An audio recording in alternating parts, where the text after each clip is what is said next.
Hey guys, it's Allie with Imperfect Pages, and I am here to bring a new video style to you guys today. It is not about regular journaling like I normally would do, but it was a requested video after some of you saw my recent Instagram post, and it is about my tarot collection. It's actually tarot and oracle cards, so I thought I'd bring them here to show you guys kind of what I've got going. So I would still consider myself a beginner with tarot.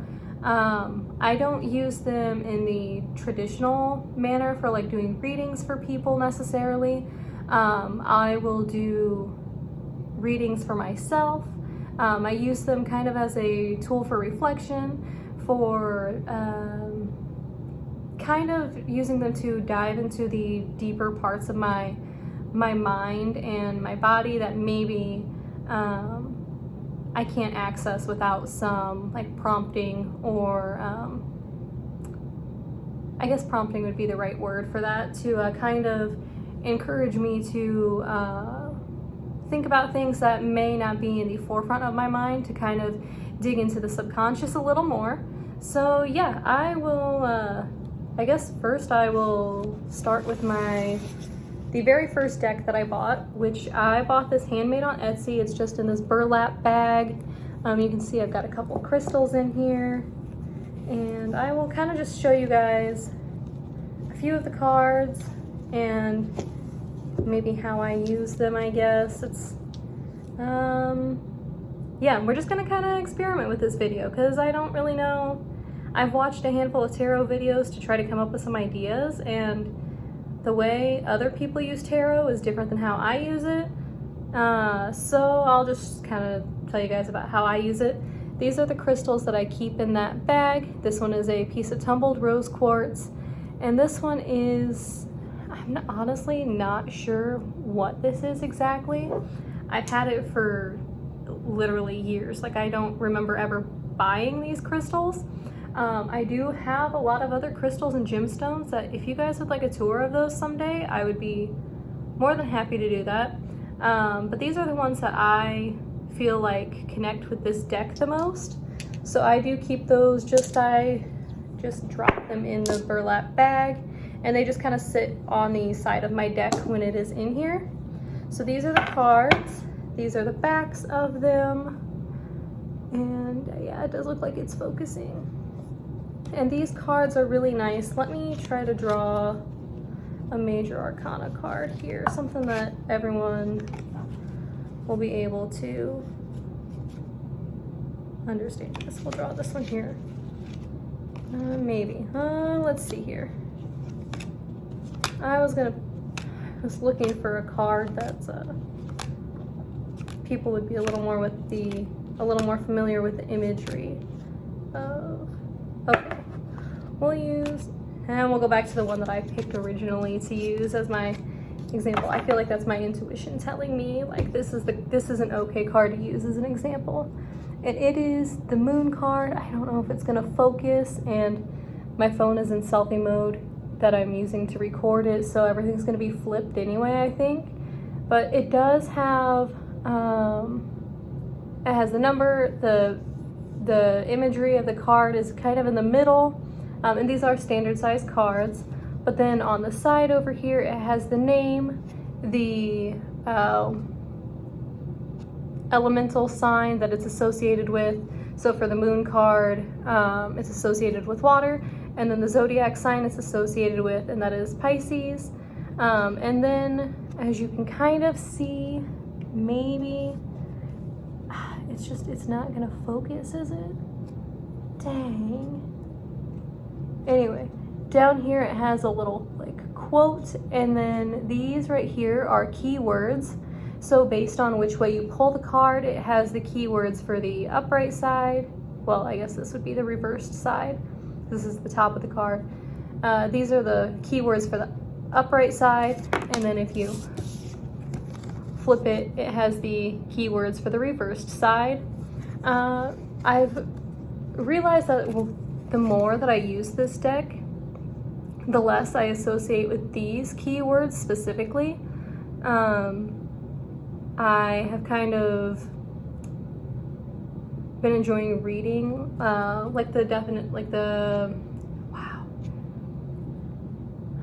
I've been kind of separating myself from these key terms on here and kind of leaning more towards the definitions and the meanings that I find on like Biddy Tarot, and I've got a couple tarot books that I've been kind of using for the keywords and meanings a little more so than the key terms on here, although these are nice to have.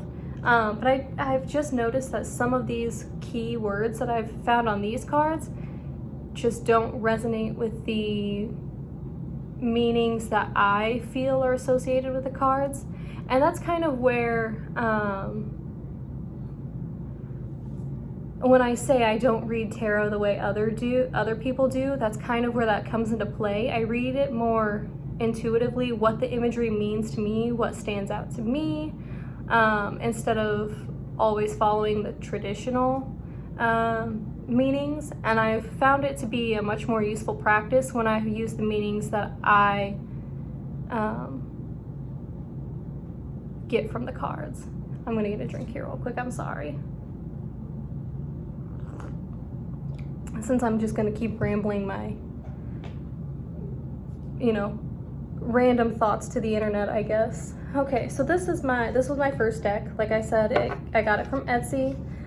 It was a handmade card. All the cards were printed by a small artist on Etsy, and the deck was blessed before I got it. And I do feel like I have gotten pretty good readings with this. I did bond with it pretty well because it was my first deck.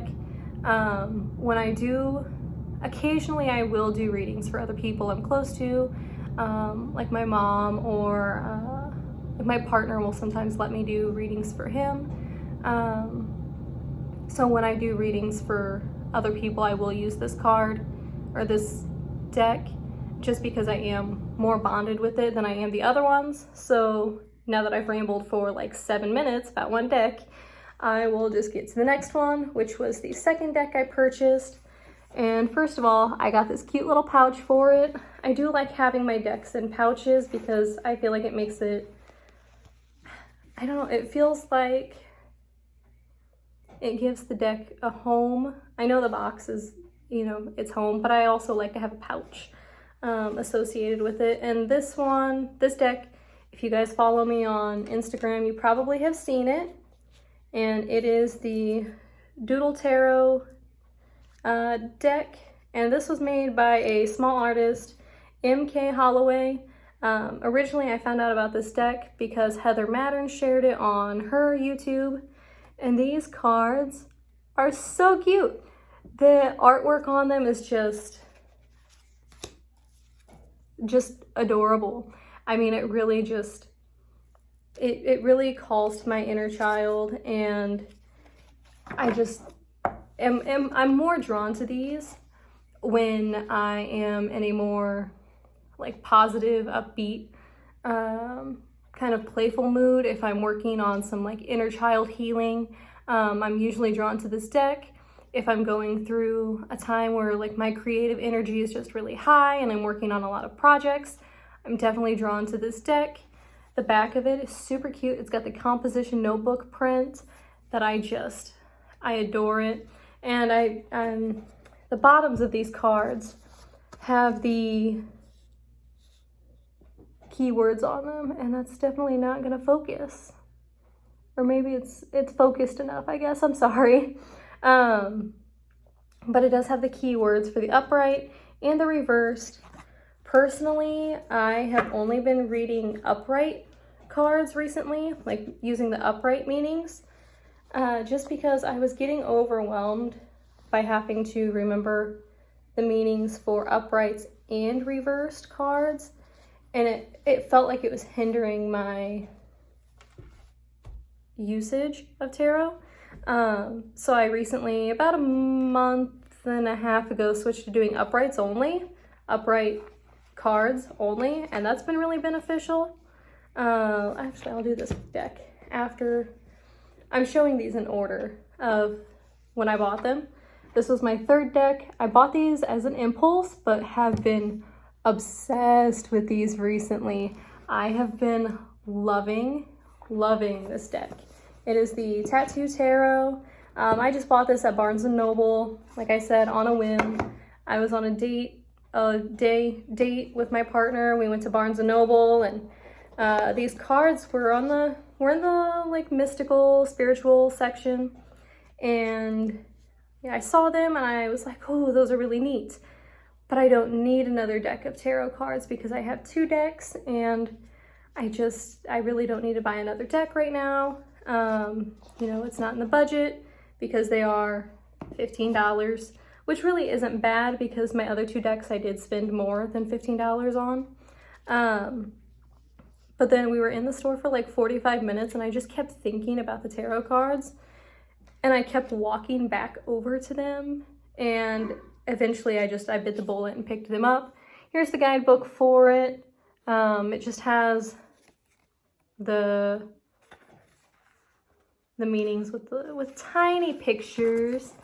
And you know, I don't mind using the guidebook for this one, but it has very brief meanings in it, and it gives this guidebook for me, I don't know, it has a more masculine kind of energy, if that makes sense. I don't know if that makes any sense. It just feels a little more rough in the meanings, whereas like this one feels a little more light-hearted in the meanings. And this other deck that I will show you, like this one, I guess, this one feels a little more feminine in its energy. I don't know if that makes any sense, if maybe it's just me being extra sensitive. But I have been working with this deck recently as well, and I've been loving this one as well. I have been using this deck, if you follow my Instagram, which I will try to remember to tag below. I know I'm horrible at linking things in the descriptions, but I have been using these for, I've been doing a tarot draw on Friday nights to kind of give me an energy to carry into the weekend. And I've done that the past month, and I've posted the past 2 weekends, I believe, the card that I drew. And that has been really interesting. It was weird the first time I did it. I drew the Sun card, and I had a really upbeat, positive, re-energizing weekend. And then last weekend I drew the Tower, and at first I was like, I don't know about this, fam. This could be interesting. And it wasn't that it was a chaotic weekend, but by Sunday night I was exhausted. I was mentally drained, physically drained, and thinking back about the small details of the weekend, there were events that didn't go as planned, which for me creates a lot of anxiety and like inner chaos. And I do think that that's probably what the Tower card was kind of warning me of, was that it wasn't that bad things were going to happen. It was that my weekend was just going to be a little more chaotic than I had intended. So yeah, that has been interesting. I love the coloring of these cards, like the jewel tones, and the artwork has the really bold lines, just as, you know, as a traditional tattoo style, and as someone who enjoys tattoos and piercings and body art, I'm not surprised that I was drawn to this deck. And actually, I am really looking forward to using this deck in 2023. I think I will be drawn to this one a lot. I will say that the names on some of the cards, let me see if I can find an example. I should say the wording on some of the cards. So like instead of pages, it uses knave, which is interesting. None of my other decks are like that. So that one kind of makes this deck stand out a little bit. And that's what I like about, I've got 4 tarot decks, and I'll get to this last one in a second, but they're all very different in style. They all give me really different energies, and that's one thing I really like about having different decks, is that I can use the different ones that I'm drawn to at different times and get completely different readings from them. So let me get into this last tarot deck. I do have just the Minor Arcana cards sitting on top, because I was using these for a study practice the other day. But these are the Harmonious Tarot. Here's the lid of the box. Here's the back of the deck. And here's the front card for the Magician. I don't know if you guys can see the imagery on these. Gosh, I wish I knew if you could see that clearly. I will try to, as I use my decks, I'll try to post photos of them on Instagram too, or put them in my stories if I think about it. But this deck specifically I bought, sorry, my back itches. I wanted a pocket-sized deck that I could keep in my bag, like to throw in my purse or my work bag, or to take out when I go places, so that I can study on the go or do readings for myself on the go, and have, you know, a deck that is smaller than these. Because as you can see, in comparison, these decks are very different size-wise. These cards are more so the size of, they're almost the size of a playing card. They're not quite that size. They are a smidge bit smaller than a playing card. But these ones have been really nice for on-the-go readings. I've been doing a tarot drawing one card before my work day begins. So these are nice to have in my bag. Eventually I would like to get better at doing readings for other people, even if they are intuitive readings instead of the traditional meaning kind of readings. So I think these will be beneficial for when I start doing that as well. Also, it is kind of nice to be able to shuffle the smaller cards as well. And I think I did mention, these do give me a more feminine energy.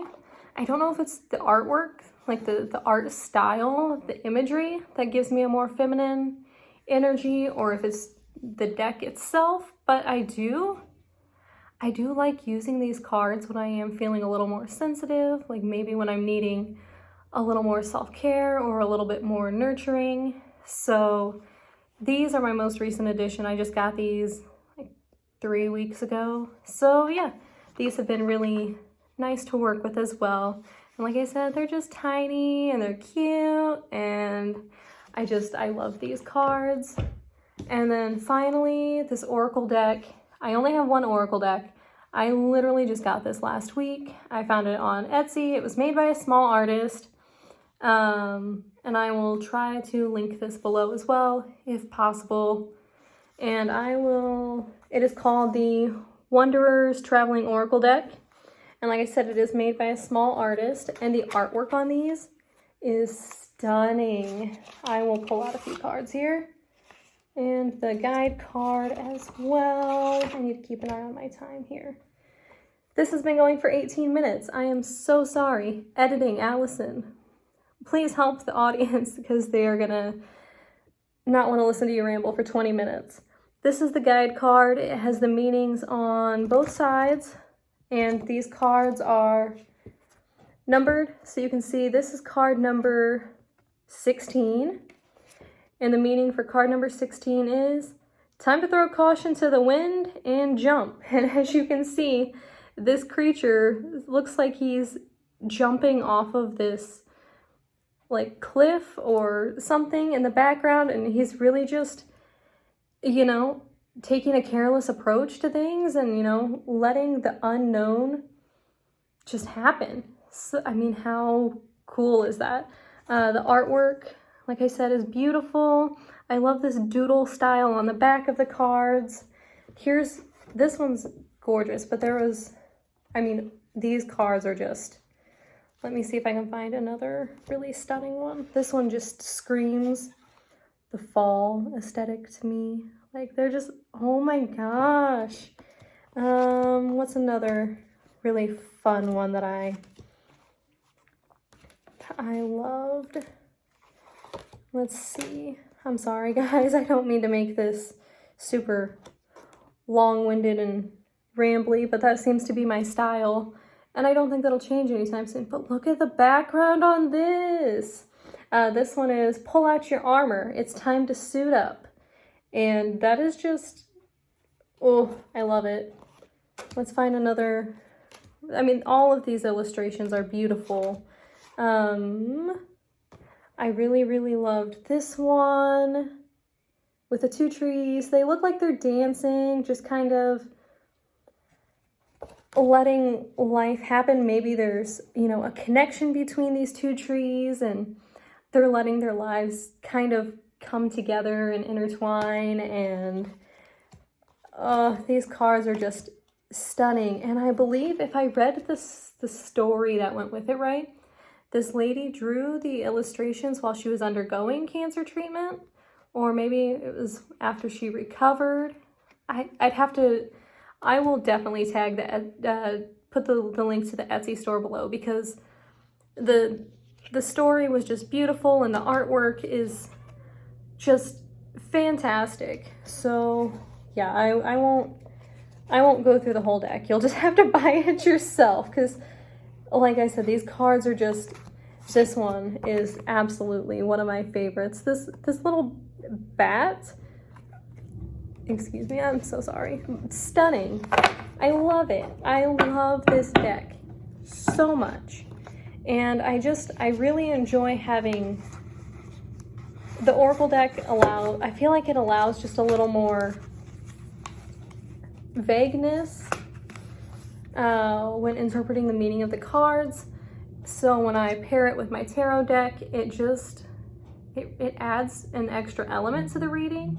So maybe I would do like a 3-card spread, tarot spread, and then draw a 4th oracle card to accompany with it and kind of tie all the ideas together. And I have found that there have been, you know, some common themes between my tarot cards and my oracle card, and it's just been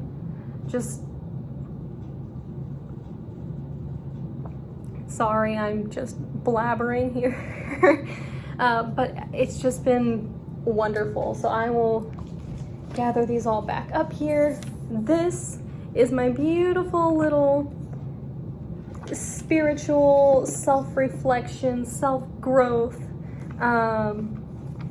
beautiful pile of tools. I'm obsessed. I think that, you know, tarot and oracle cards can be used for so many different things. It doesn't have to be just, you know, the traditional, you know, go to a metaphysical shop and get a reading from someone who you don't know. And you can get a deck online for cheap, and you can learn to do readings for yourself, whether you learn the traditional readings or if you read it intuitively, where you just kind of pull the meanings from what you see in the imagery and what it means to you. And I think it can really help you discover yourself, and maybe find common patterns in your life, or maybe things that you're missing. Maybe you'll find messages that you've been needing to hear for a while. I know I've had a few of those.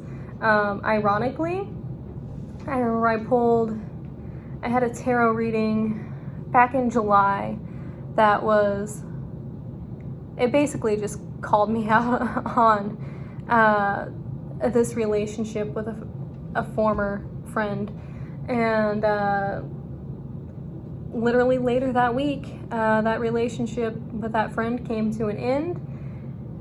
And yeah, so I'm not saying that the deck knows it all, but the deck knows a lot. So yeah, I hope you guys enjoyed that video. For the people who requested it, I hope that's what you were looking for. If not, definitely let me know in the comments. If you liked this video, give it a like. If you want to see more content like this, subscribe. If you would like to see a crystal, gemstone, rock tour, definitely let me know. I would be more than happy to do that. It would definitely probably not occur until the new year. And there will be a life update video coming before the end of the new year, before the end of 2020. It's kind of talk about plans for 2023, so keep an eye out for that too. But yeah, anyway, I hope you guys have an awesome day, and I will catch you in the next video. Bye.